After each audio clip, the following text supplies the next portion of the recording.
just how high are expectations for Spider-Man No Way Home? Well, they're already pretty high, so when the director of the film says, yeah, well, this is the new Avengers Endgame, now they're gonna get even higher, and unless he delivers what everybody wants, it's undoubtedly going to be a disappointment, just like the people that are still disappointed that Daredevil wasn't in Endgame.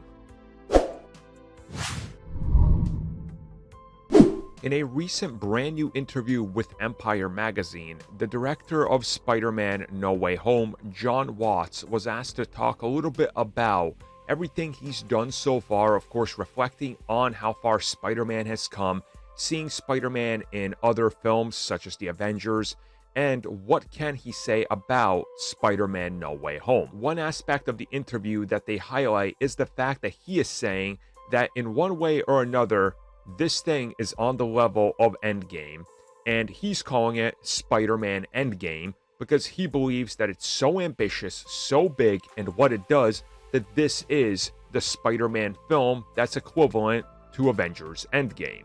And as one would suspect, the expectations just rose a whole lot with people talking about this in the comments, people talking about this in reply to the article and where it's been shared. Like, people have built themselves up to the point where unless this film features not only Charlie Cox, but also Ben Affleck as Daredevil, Wesley Snipes as Blade, and Bruce Campbell as Ash, all riding the DeLorean, fueled by the power of the Rickroll, people will be disappointed at this point because there's so many expectations.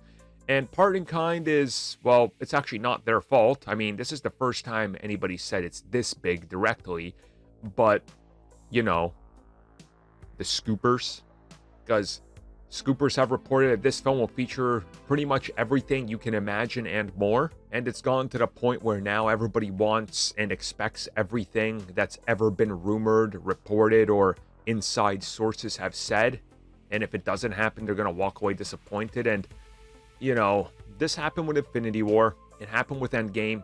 You only have so much time that you can do so many things, and as we've been saying from the beginning, this is a Tom Holland Spider-Man film.